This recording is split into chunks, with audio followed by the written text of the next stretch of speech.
Hello beautiful people, sandwich preparation కోసం tomatoes, chillies, carrot, capsicum, onion, cabbage తరిగి పెట్టేసుకొని పక్కన పెట్టుకున్నాను.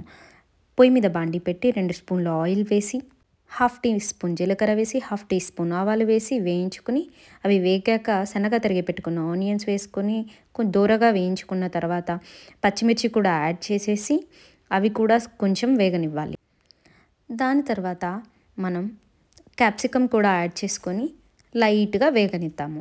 శాండ్విచ్ ప్రిపరేషన్లోకి కాబట్టి కొంచెం దూరగా వేగితేనే బాగుంటాయి, పచ్చి పచ్చిగా ఉంటేనే బాగుంటుందన్నమాట. తర్వాత క్యారెట్ కూడా యాడ్ చేసి టొమాటోస్ కూడా యాడ్ చేసేసాను. యాడ్ చేసిన తర్వాత వాటిని దూరగా వేగనిచ్చి పసుపు, 1 teaspoon garam masala, 1 teaspoon salt వేసేసి వేగనిచ్చాను. తర్వాత నేను సన్నగా తరిగి పెట్టుకున్న క్యాబేజ్ కూడా యాడ్ చేసేసాను. అది కూడా దూరగా వేయించి పక్కన పెట్టేసుకున్నాను. ప్రిపేర్ చేసిన స్టఫ్ని బ్రెడ్స్ మధ్యలో పెట్టేసుకొని తినేసాము. Do follow for more.